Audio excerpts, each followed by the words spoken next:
Vamos empezando entonces.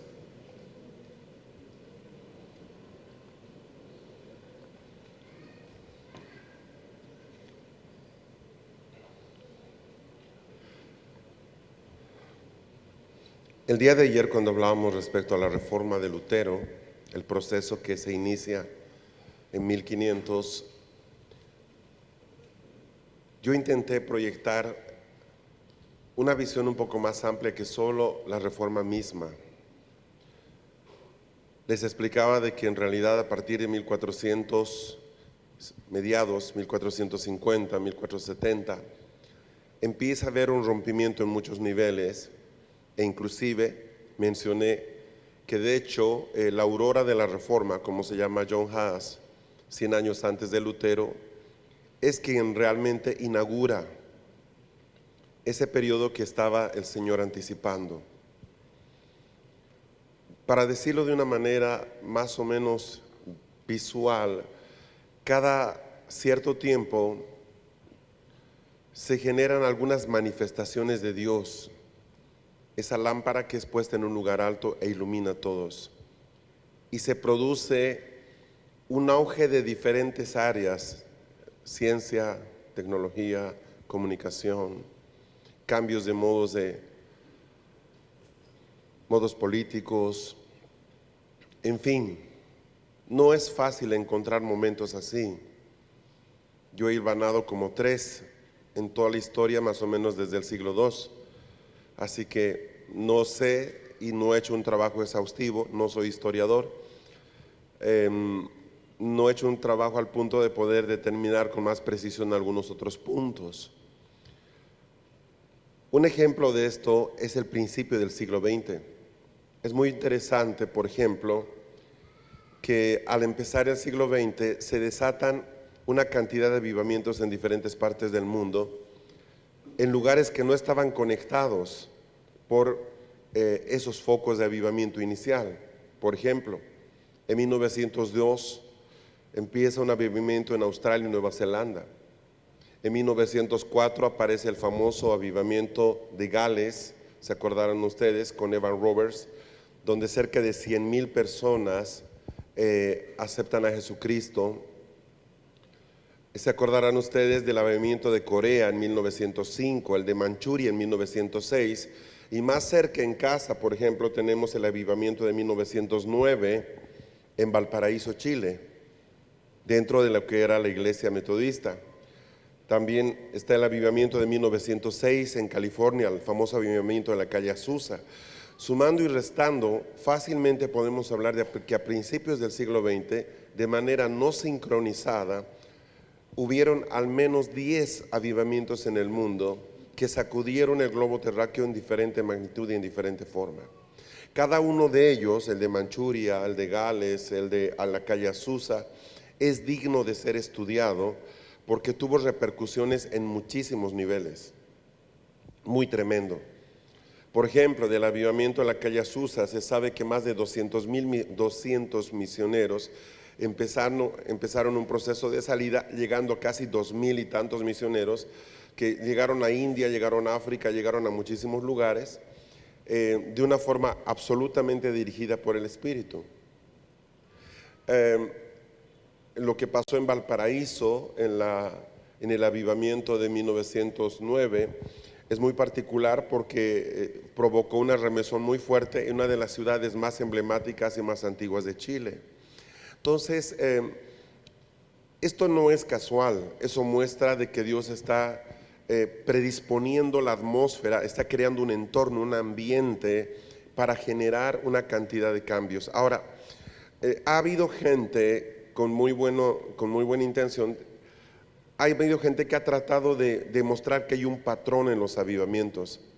Y ciertamente puede que se encuentre algunos, como el arrepentimiento, como el hambre de Dios, como la búsqueda intensa del Espíritu Santo y de volver a los diseños, pero en particular cada avivamiento es muy distinto. El de Pensacola en Florida, Estados Unidos, que duró cerca de 4 años, en fin, cada uno de ellos tiene características bien particulares.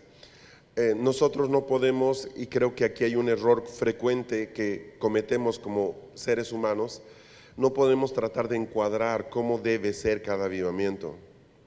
Los avivamientos básicamente son temporales y tienen como objetivo no resolver los problemas. Sí, avivamiento es diferente a transformación. ¿Un avivamiento puede generar una transformación en ciertas áreas? Sí. Pero en esencia, el avivamiento está diseñado por Dios para responder al hambre de su iglesia, de su comunidad, de su gente, y habilitar dones, habilitar acciones que por causa de la religión han quedado empolvados, han quedado opacados. Ahora, la iglesia se ha quedado con la nostalgia de querer ver avivamientos cada tiempo, cada generación. El asunto está de que es Dios quien genera los avivamientos, aunque ciertamente el hombre los puede provocar justamente con los elementos que yo le dije: hambre de Dios, búsqueda intensa por el Espíritu Santo, deseo de volver a los patrones correctos. Pero más allá de eso, aún los avivamientos se tornan distractivos cuando no tienen como perspectiva el establecimiento de algo permanente. El avivamiento es algo temporal. Aunque hubo un avivamiento muy grande, quizás el más grande de la historia en extensión, duró 100 años, ¿sí? Se dice el avivamiento, que fue un avivamiento de los hermanos moravos precisamente, un mover que empezó el conde Zinzendorf, algo muy, muy precioso, pero tampoco logró expandirse más allá de ciertos límites geográficos. O sea, sí se generó algo muy particular. Por ejemplo, por 100 años se leyó la Biblia sin parar 24/7. Esas son proezas impresionantes. Ahora, ¿es posible que Dios mande un avivamiento en este tiempo? Es posible que sí, pero es irresponsable esperar que un avivamiento resuelva lo que nos corresponde resolver a nosotros. Entonces, yo he escuchado oraciones de hermanos que dicen: Señor, o mandas un avivamiento o qué. Y no se trata de eso, porque en el fondo, si ustedes quieren, un avivamiento es como que uno de nuestros hijos se casa y se va a vivir con su familia nueva, se alquila una casa, un departamento y empieza su vida. Entonces constantemente pasa un tiempo y me empieza a llamar y me dice: ¿qué te digo, no? Mi hija, ay, ¿qué están cocinando? ¿Qué están comiendo? Ah, pues esto. Ay, qué bueno que tienen para comer ustedes. ¿Por qué? ¿Qué pasa? No tiene, no, bueno, sí, pero bueno, ahí estamos, nos vemos, papá. Y al día siguiente, ¿verdad? ¿Y cómo están? Bien, ¿qué tal? Todo bueno. ¿Vas a venir a ver? Ay, no, es que si tuviera pues para combustible iría, pero no tenemos ni para el colectivo. Entonces llega un momento en que el papá dice: a ver, vamos a ver qué pasa. Y vamos al departamento de los hijos. Y entonces está un desastre. Entonces, a ver, un ratito, ¿qué pasa? Y llevamos cosas y traemos cosas. Mira, aquí te trae un auto, úsalo un tiempo. Ponemos orden. Ya estamos bien. ¿Por qué pasó? ¿Por qué no estás trabajando? ¿Por qué no me dijiste que habías perdido el trabajo? ¿Qué pasó con esto? ¿Qué pasó con aquello? O sea, hay un trabajo de, a ver, ordenémonos, ya estamos de acuerdo, estamos listos. Bueno, nos avisan y nos alejamos de nuevo. Eso para mí es la visión de un avivamiento. O sea, no pretende resolver permanentemente algo, sino es una respuesta temporal a una situación temporal. Entonces, la iglesia ha esperado desesperadamente en cada generación un avivamiento, y son pocos los avivamientos como tales. Han llegado cada mucho tiempo.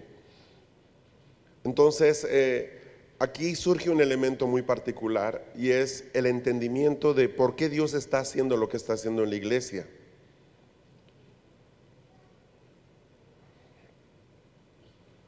¿Por qué no se está recuperando ministerios? ¿Por qué no se está dando hambre de volver a más? ¿Por qué está poniendo en sus hijos el deseo de buscarlo? ¿Por qué hay una insatisfacción general con la iglesia actual?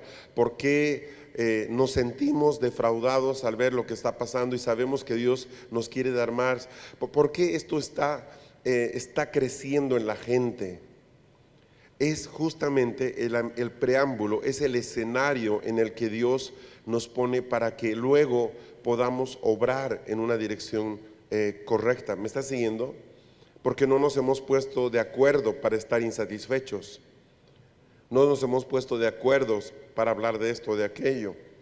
O sea, cuando yo me encuentro con hermanos de Europa, resulta que ellos están en lo mismo que nosotros. Cuando me encuentro con hermanos de Norteamérica, están en lo mismo que nosotros. O sea, ¿qué sucede? El Espíritu Santo está soltando un solo mensaje en todas partes. Ahora, ¿qué preveemos hoy, en este momento, en este día? Preveemos que estamos en el preámbulo, apenas en el preámbulo, de una tremenda manifestación de Cristo que va a restaurar muchos de los diseños que están mal hechos, pero a través de su iglesia. O sea, somos nosotros los que tenemos que ponernos a trabajar.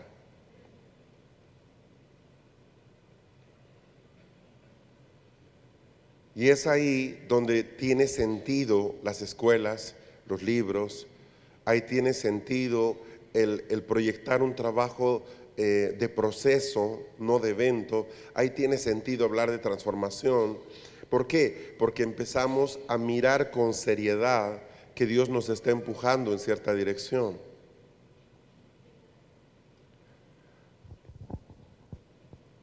Quiero que en esta mañana podamos empezar trabajando sobre una entrevista que tengo también para ustedes hoy.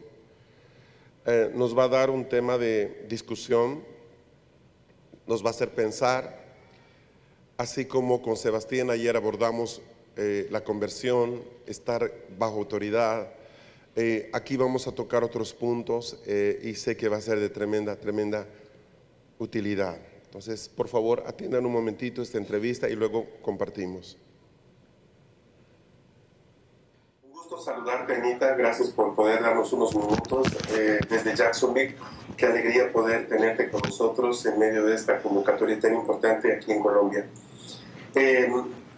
Yo sé que tienes muchos años trabajando con la iglesia de tantos y tantos países y continentes, que sin duda Dios ha puesto ya una imagen muy clara de lo que Él anhela en su corazón, en tu corazón. Hemos estado conversando y creo que hoy día, en medio de todo lo que estamos viviendo, casi la puerta, se podría decir, estamos en la puerta de una reforma hermosa, extraordinaria que Dios nos está permitiendo vivir. Ya no somos esa generación de recién convertidos, simplemente peleando para poner, si tú quieres, forma a nuestra nueva fe, sino ya somos una generación que ha avanzado un poco más.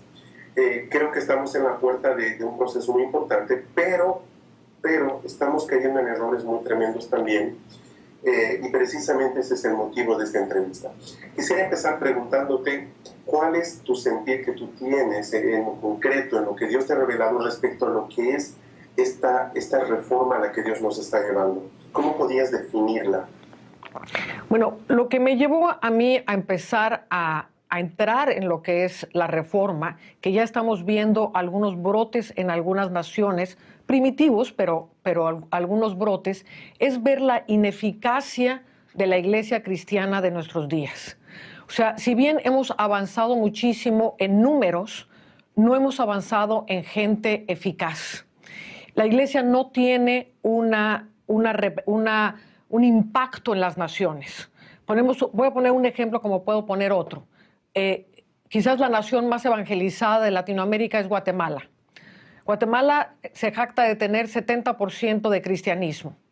Entonces estamos hablando que si una nación tiene el 70% de cristianismo, debería ser una lumbrera que el resto de las naciones voltearan a ver. Oye, ¿qué está pasando en esa nación? O sea, es una nación santa. O sea, ya 70% de cristianismo, tiene que ser el gobierno dominante, tiene que ser la voz hablante, tiene que ser lo que le da forma a una nación, puesto que Dios nos manda a bautizar naciones. O sea, no solamente gente, sino naciones. Tenemos una responsabilidad como nación. Y Dios llama a su pueblo nación santa. Entonces, no tenemos un concepto de nación. Entonces venimos arrastrando una serie de conceptos que le han quitado la fuerza y el poder a la iglesia. Entonces, te decía hace un momento, no somos eficaces. Las puertas del Hades han prevalecido por todos lados en la iglesia. Jesús dijo sobre la revelación, cuando hablaba de vosotros sabéis quién yo soy, y Pedro dijo, tú eres el Cristo, el Hijo del Dios viviente. Él dijo, sobre esta roca, sobre la revelación del Cristo dada por el Padre, yo edificaré mi iglesia y las puertas del infierno no prevalecerán en contra de ella. Entonces, hoy lo que vemos es que las puertas del infierno sí prevalecen en contra de la iglesia. Nos encontramos una iglesia terriblemente dividida, golpeada una con la otra, en una constante guerra, ministerios contra ministerios, todo el mundo buscando quién quiere el mejor lugar. Y todo esto es una corrupción. La iglesia está tan enferma como el mundo, hay tanto pecado dentro de la iglesia como fuera de la iglesia. ¿Qué te puedo decir? O sea, lo mismo que vive el mundo es lo mismo que vive la iglesia. Entonces no somos un agente de cambio, somos una organización religiosa. Y yo pienso que estamos en el mismo, al mismo nivel que como pudo haber estado la Iglesia Católica cuando nosotros nos salimos de ahí. Hoy estamos viendo, y como decías, Dios nos permite viajar a muchísimas naciones, y estamos viendo un éxodo. Muchísimos jóvenes están saliendo de las iglesias porque ya no aguantan la religiosidad, ya no aguantan la falsedad, ya no aguanta que los púlpitos digan una cosa y vean otra cosa. O sea, tenemos que ser coherentes con lo que predicamos. Entonces, todo esto nos lleva a hacer un alto. Y recuerdo que estábamos en Estrasburgo cuando Dios nos dijo, es importantísimo que hagan un alto. Están metidos en programas, pero la iglesia no se ha detenido a oírme. Y yo hablé y toda palabra que salió de mi boca, dijo Jesucristo, se cumplirá y cumplirá el propósito para el cual fue enviada. Y yo hablé que toda casa dividida no prevalecería, y tal y como está la iglesia, por cuanto yo lo hablé, dice el Señor, no va a prevalecer. Cuando yo oigo esto, pues lógicamente pues se simbra uno, porque le hemos dado la vida a la iglesia, le hemos dado la vida obviamente a Dios, pero también para hacer crecer la iglesia cristiana y para hacer los elementos para poder ayudar a la iglesia. Entonces, volteamos y vemos la cantidad de cosas que están corruptas. Si yo voy, por ejemplo, al libro de los Gálatas, y le dice Pablo a los Gálatas, me sorprende y estoy maravillado que en tan poco tiempo os hayáis desviado del evangelio del Espíritu que yo os prediqué. Y en estas palabras dice, en tan poco tiempo, dice, no que haya otro evangelio, dice, que os habéis desviado para seguir otro evangelio, no que haya otro evangelio, sino que el evangelio se ha corrompido. Si esto sucedió en unos pocos años en que Pablo dejó a los Gálatas, imagínate 2015 años después, en que no venimos de la raíz primaria de los apóstoles del primer siglo, sino que venimos heredando una serie de patrones y formas aún de la iglesia romana, porque Martín Lutero, de donde viene la iglesia cristiana, pues él era un cura que sale con toda la estructura romana. Y una de sus tesis es, tenemos que reformar la misa. O sea, no dijo, tenemos que eliminar la misa y buscar el patrón original. Dijo, tenemos que reformar la misa. Entonces, hoy tenemos todo un sistema de iglesia que de alguna forma sigue siendo un sistema piramidal papal. Porque no tenemos un papa como la Iglesia Católica, pero la iglesia está dividida en 40,000 denominaciones, cada una con su papa. Y la gente, de la misma manera que los católicos son fieles al Papa, la gente es fiel a sus propios papas, a sus propias puntas de pirámide.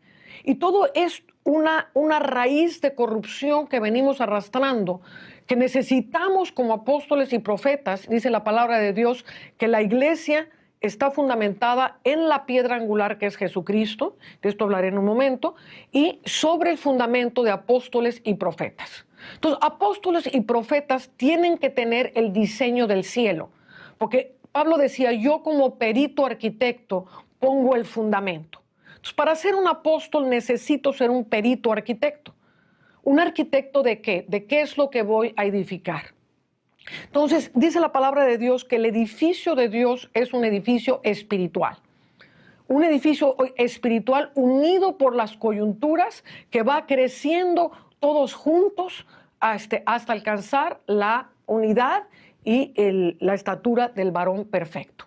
Entonces, hoy no tenemos un edificio espiritual, porque no estamos edificando un edificio coordinado entre nosotros.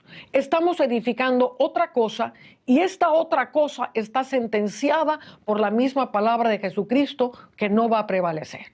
Entonces, esto nos tiene que llevar a hacer un alto, Fernando, y realmente a decir, bueno, ¿qué estoy edificando? Entonces, cuando volteamos a ver todos los patrones babilónicos, hagámonos un nombre. Bueno, pues eso es lo que hace la iglesia cristiana. Cada una se hace un nombre, pone un nombre a la pirámide y todo el mundo es fiel al hombre de la pirámide. Entonces, si bien esto ha hecho que avance la cantidad numérica de cristianos, la realidad es cuántos de esos cristianos realmente son a imagen de Dios. Y Dios me hablaba algo muy serio y primeramente me lo habló a mí y luego creo que nos lo habla a todos. Y me dijo, Ana, tú me amas con todo tu corazón está convertido a mí, pero no tu ministerio. Y yo quiero levantar ministerios a mi semejanza. Y esto me lo habló a mí y esto también lo habla Dios a todos los demás.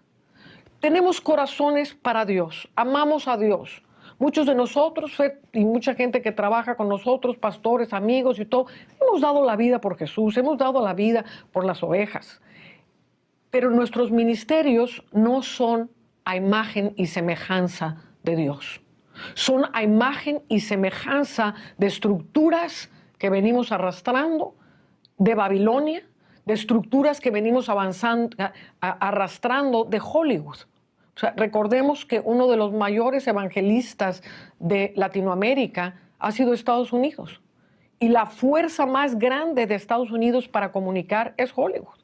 Entonces, se ha hecho un sistema de entretenimiento en que se necesita tener una alabanza portentoncísima, se necesita tener todo lo que atraiga a la gente superficialmente. Pero esto no es el Evangelio de Cristo Jesús. O sea, Jesús vino a dar su vida por nosotros y la piedra angular, y ahora vamos a entrar a la piedra que es el edificio, o sea, lo que hace que el edificio crezca correctamente. Una piedra angular hoy ya no se edifica con piedras angulares, sino con computadoras. Pero antiguamente se necesitaba una piedra angular perfectamente cortada en los 90 grados en cada ángulo. Se llama angular porque los ángulos son los que van a dictaminar cómo crece el edificio hacia arriba y cómo crece el edificio hacia los lados. Si esta piedra no está perfectamente cortada en los ángulos de 90 grados que tiene que ser cortada, el edificio va a crecer chueco y se va a caer. Si esta piedra está fragmentada, no comprendida, entonces no va a poder producir un edificio que prevalezca. Creo que Dios nos está llamando en esta reforma a buscar y a mirar la obra completada de Cristo. No es posible edificar el edificio de Dios si Cristo no terminó su obra. Ahora, Cristo terminó su obra. Él dijo, terminado es, consumatum es. Todo, le dicen en Juan 17, Padre, he terminado la obra que me diste que hiciera. Mi reino está en medio de vosotros. La obra que Jesucristo vino a hacer sobre la tierra es redimir al hombre y volvernos al jardín del Edén con el dominio, la autoridad. Él es el primogénito de los hermanos, el último Adán. Él no es el último Moisés, es el último Adán. Entonces, el modelo que Jesús vino a restablecer es el jardín del Edén y obviamente a traer la nueva Jerusalén. Amén. No en un futuro cuando la tierra explote, y aquí hablábamos el otro día, o sea, que ni siquiera Juan 3:16 es entendido. De tal manera amó Dios al mundo para que el mundo no se perdiese, sino que todo aquel que creyese en Jesucristo tuviese vida eterna. Entonces, si Dios ama al mundo, Dios no va a buscar que la tierra arda, que se queme, que se destruya todo. Eso no es el propósito de Dios, y que se salven unos poquitos y que veamos arder a 5,000 millones de personas en el infierno. Este no es el pensamiento de Dios, no es el corazón de Dios. El corazón de Dios es que todos se salven y nuestra labor es llevar la obra del Evangelio. Ahora, la gente no, hay millones de gentes que no vienen a la iglesia cristiana por causa de los modelos equivocados que estamos llevando. O sea, yo tengo la oportunidad de hablar con muchísimos jóvenes y Dios nos está trayendo muchos jóvenes y ellos nos dicen, Anita, es que realmente ya estamos hartos de tanta religiosidad, de tanto pedir dinero.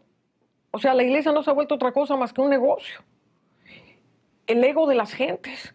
La gente buscando quién va a ser el mayor. O sea, si tengo una iglesia de 20,000 gentes, entonces soy un gran hombre. Pero si tengo una iglesia de 500 en una zona de persecución, entonces no soy nadie. Porque es más importante el que tiene número que el que está pagando el precio donde te persiguen, donde te apedrean. Entonces, el parámetro jamás fue los números.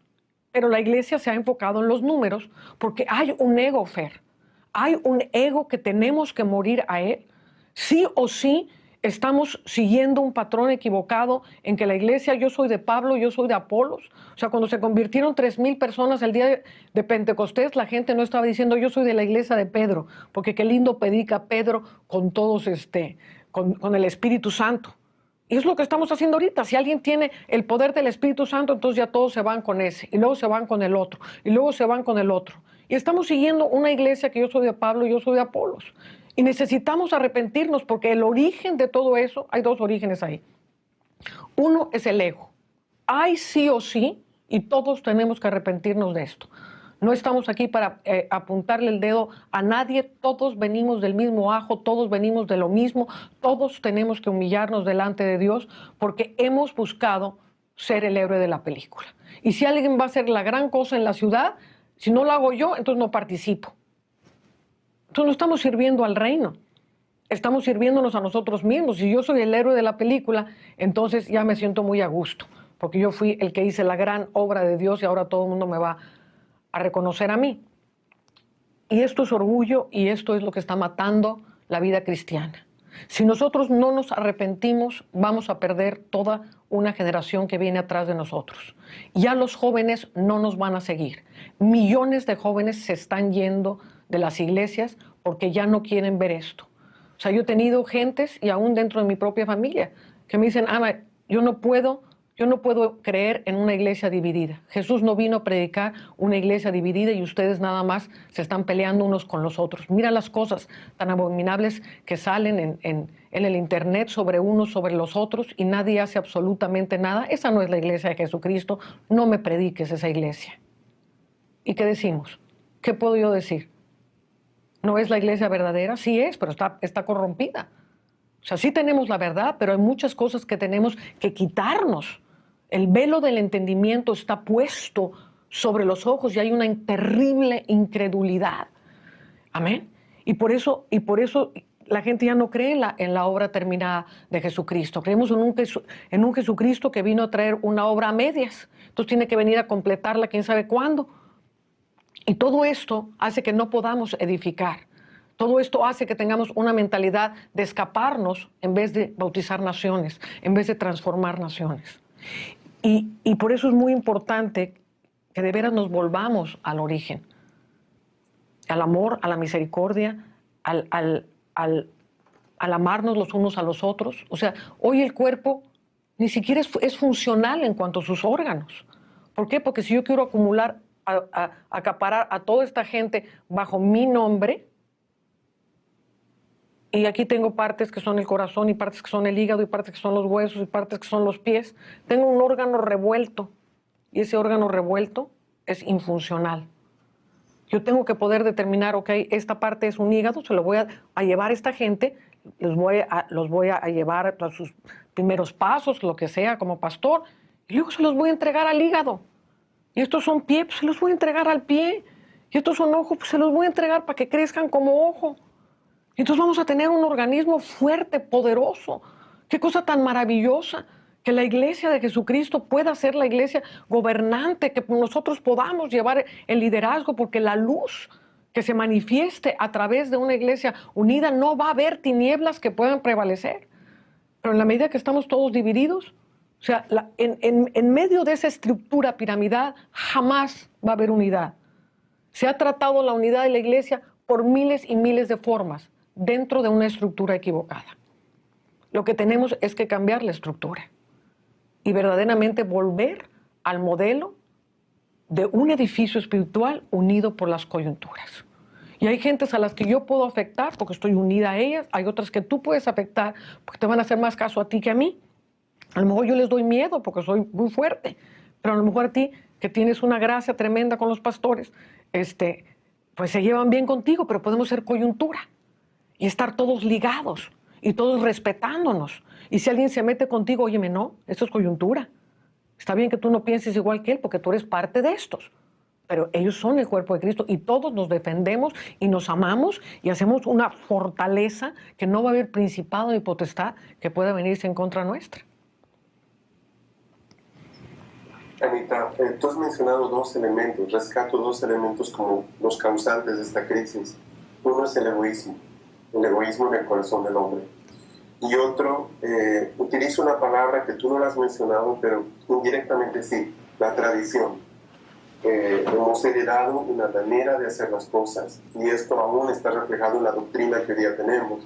Gran parte de la doctrina que arrastramos es una doctrina que ha venido por tradición o por revelación, y en ese proceso la gente ni siquiera sabe por qué cree lo que cree.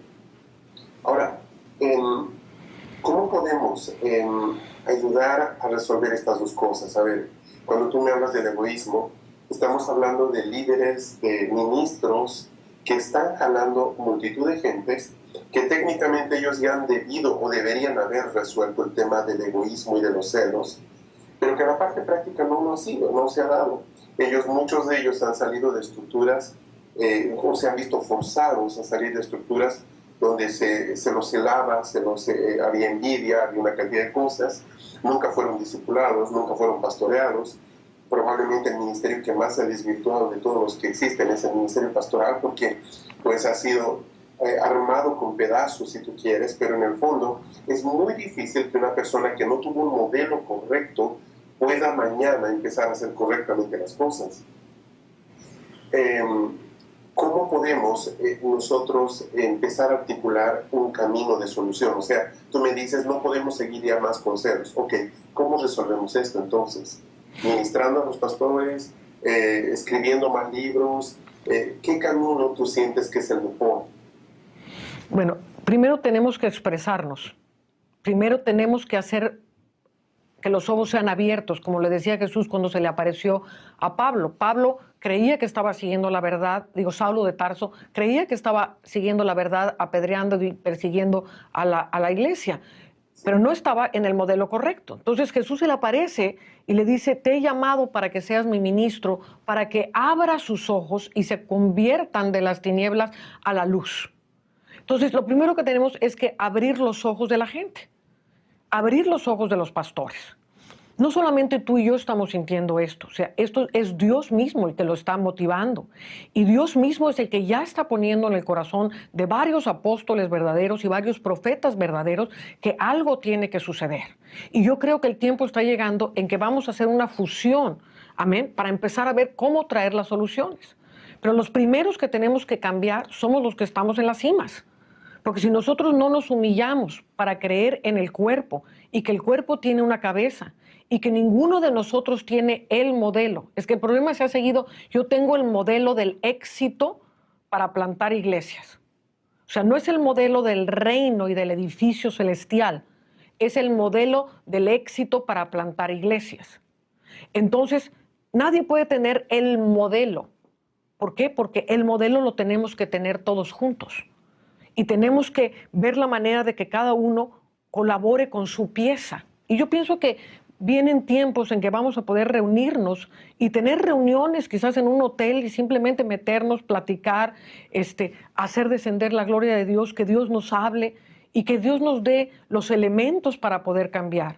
Pero lo primero que tenemos que hacer es abrir los ojos al cáncer que tenemos en la iglesia y que la iglesia está por morir porque Jesús lo ha hablado. Está por no prevalecer. Y va a surgir algo nuevo. Es muy posible que mucha de la gente que hoy tiene esos grandes ministerios, pues no se doble a buscar al reino de Dios, pero otros sí.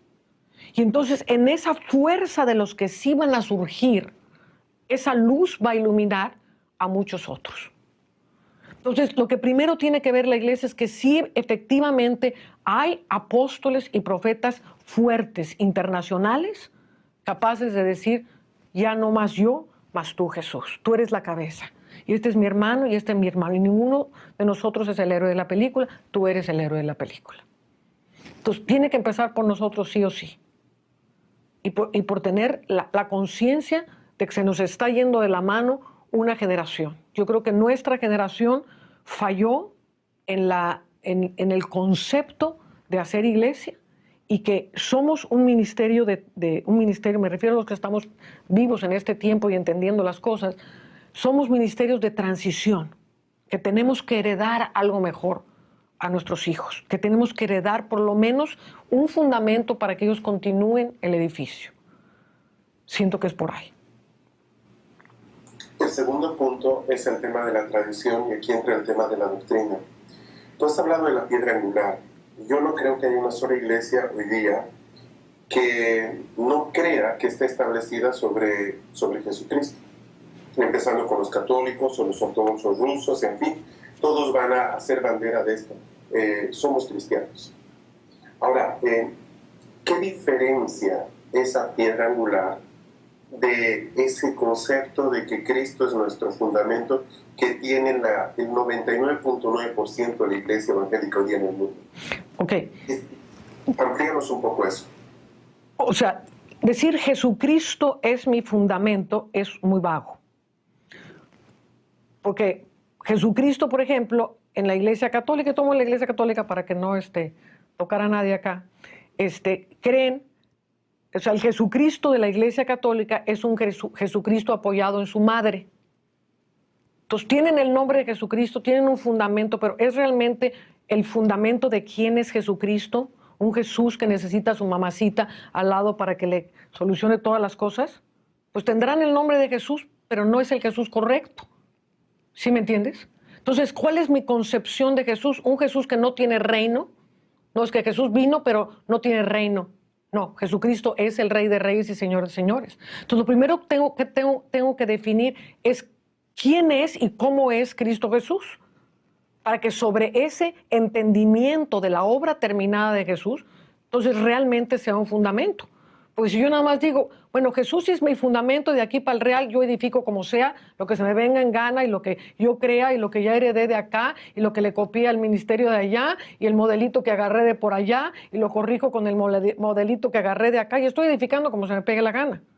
¿Por qué? Porque no hay un alineamiento. Es angular porque tiene líneas. O sea, si ves una piedra cúbica, tiene líneas rectas que te dan una dirección. Entonces, para que sea piedra angular, determina una dirección ascendente y una dirección hacia los lados. Amén. Pero si no conozco esas líneas y esos lineamientos de quién es Jesús como Rey de Reyes, Señor de Señores, en toda su autoridad, un reino espiritual no terrenal, la mayoría de la gente cree que Jesús tiene que venir a edificar un reino terrenal, cuando él mismo dijo, cuando los fariseos le preguntaron, dinos, ¿cuándo vendrá tu reino? Pregunta directa, contestación directa. He aquí, mi reino no viene con observancia. Nuestras Biblias dicen advertencia, la palabra original es observancia o visiblemente. Ni dirán, helo aquí, ni helo ahí. Estaba hablando de Jerusalén. Porque aquí mi reino está en medio de vosotros. Entonces, ahí tienes una palabra que te dice algo de la piedra angular. La piedra angular, que es Jesucristo, determina que su reino está en medio de nosotros. Entonces, el otro determina, otra persona, otra organización religiosa, determina que Jesucristo todavía no tiene reino, que tiene que venir a establecerlo en Jerusalén, el cual Jesús dijo que no quedaría piedra sobre piedra.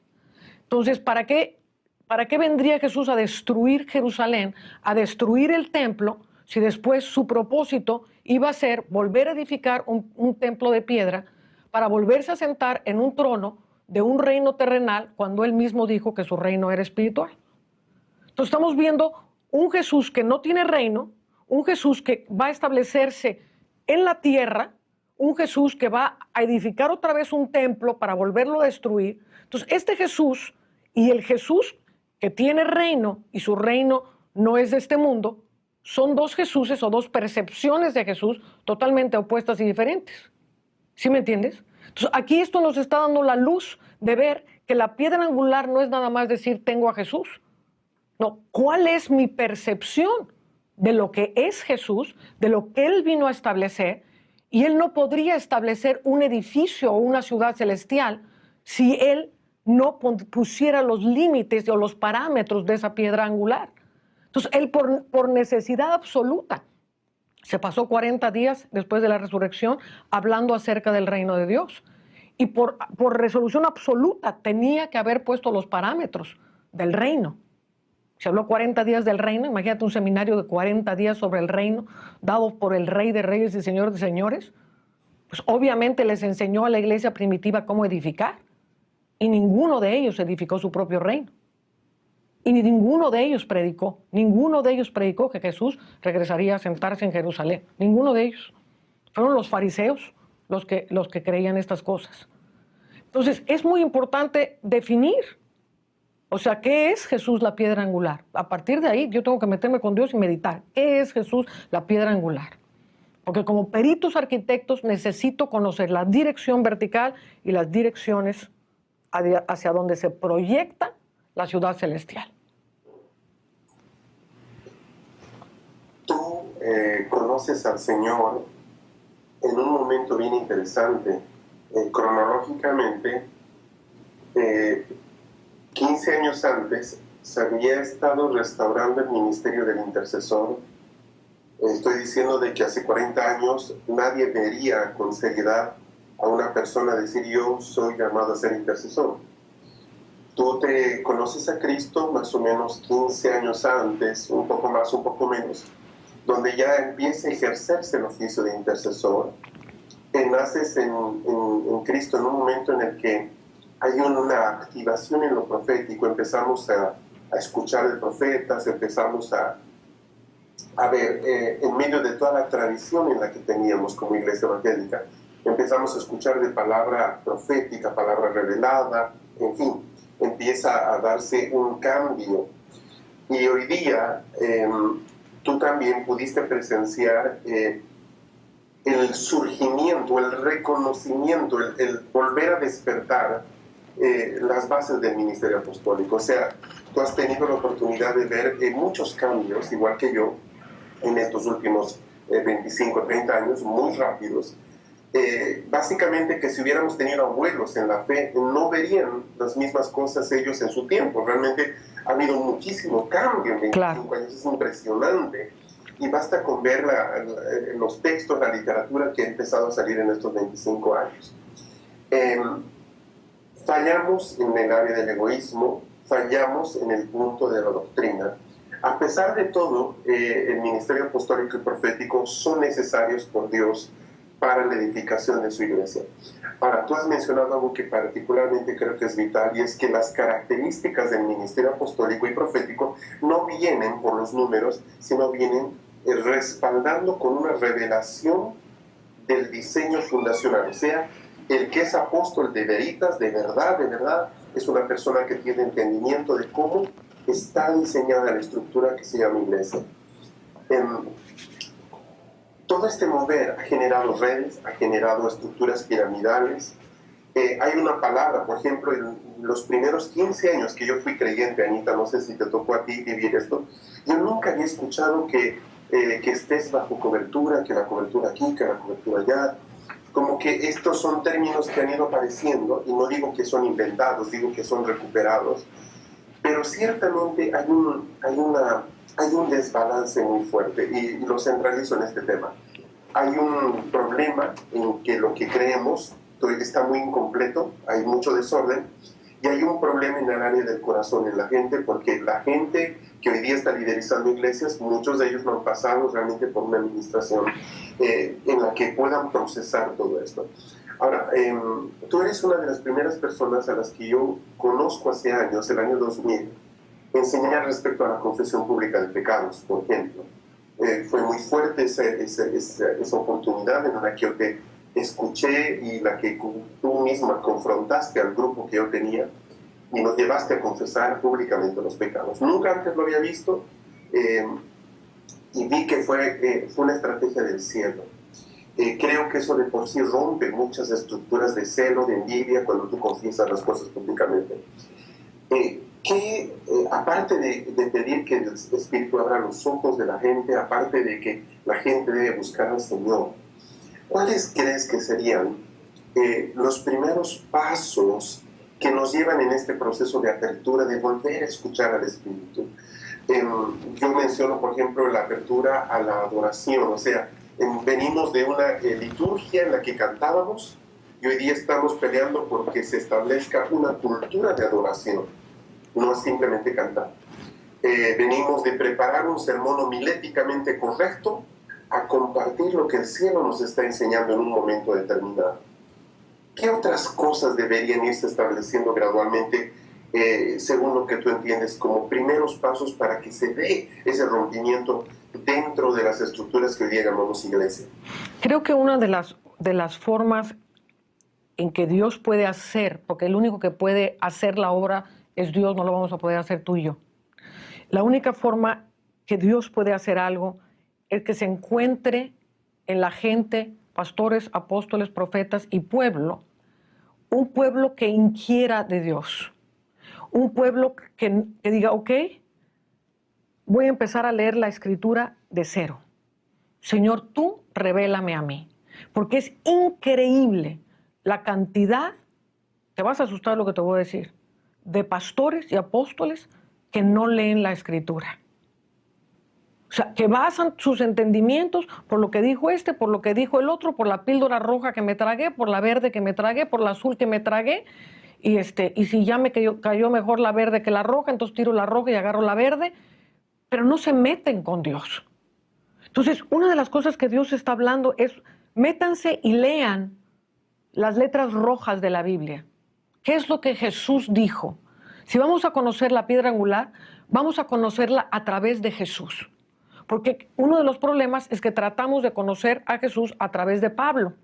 Y todo esto viene de toda la estructura que venimos heredando de la Iglesia Católica. Como nadie puede llegar a Jesús porque necesita un intermediario, como puede ser la Virgen o los santos.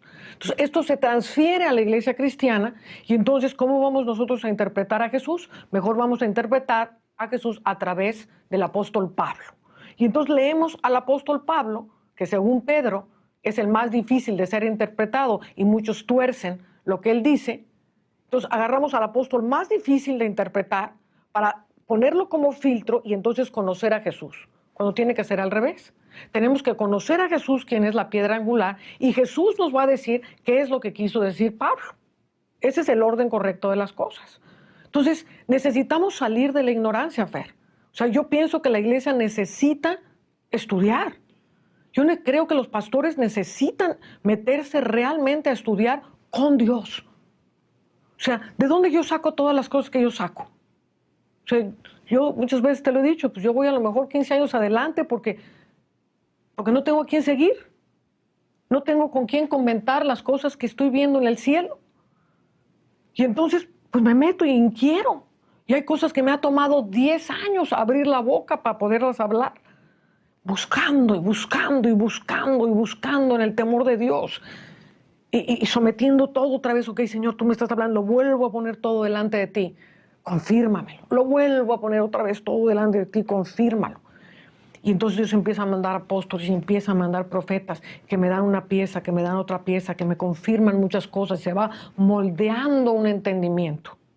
Amén. Entonces, yo pienso que lo primero, o sea, es increíble. Yo últimamente le he preguntado a la gente cosas, ¿me entiendes? Que si han leído esto. No, nadie ha leído. Por ejemplo, tú sabes que por lo menos el 90% de la iglesia, y de veras que lo he hecho. A ver, levanta usted la mano si usted sabía que Jerusalén fue destruida en el año 70. 3 manitas levantan su mano. 3 manitas levantan su mano. No tienen la menor idea que Jerusalén fue destruida en el año 70 tal y como Jesús lo dijo. Entonces, Les preguntas un versículo bíblico, un versículo bíblico, y la gente se queda callada porque no saben ni cómo va el versículo bíblico. La gente ya no lee la Biblia. ¿Por qué? Porque van a misa. Y ahora, la parte en donde nos culpamos nosotros. Y voy a confesar algo. Yo recuerdo una vez que hicimos los primeros grupos celulares en México, los hicimos nosotros. Y se llamaban grupos café. Y lo organizamos las mujeres. Y decidimos que íbamos a hacer unos grupos donde se predicara el evangelio, pues ya sabes, evangelísticos. Y este fue mi pensamiento. Y lo digo delante de Dios, ya lo confesé, ya me arrepentí, pero yo dije esto. Dije, tenemos que hacer un manual tan detallado para que todas las mujeres sepan exactamente qué hacer y qué decir, porque la gente no va a saber ni cómo evangelizar. Y entonces hicimos un manual tremendísimo, con comas y puntos y todo lo que te puedas imaginar. En el fondo lo que estábamos haciendo a la gente paralítica, porque si yo le doy todo en bandeja de plata a la gente, no la voy a enseñar a evangelizar, la voy a hacer un títere de lo que yo quiero que sea. ¿Sí me entiendes? Entonces, ahí está un error que hemos cometido. En aras de ayudar a las ovejitas, las estamos haciendo paralíticas. En cambio, Jesús, ¿cómo lo hacía Jesús? Ya, váyanse, evangelicen, sanen los enfermos, resuciten los muertos, echen fuera a los demonios. Pero ¿cómo Jesús? Nada, dejen aquí las alforjas, no se me van con dinero, no se van con nada, ahí se ven. ¡Qué susto! Órale, vas. ¡Ay, Señor! Hasta los espíritus se nos sujetan. Amén. Yo veía a Satanás caer como un rayo. O sea, ahí ves un tipo de enseñanza celestial versus un tipo de enseñanza griega. Te voy a dar toda la enseñanza, lo más fácil.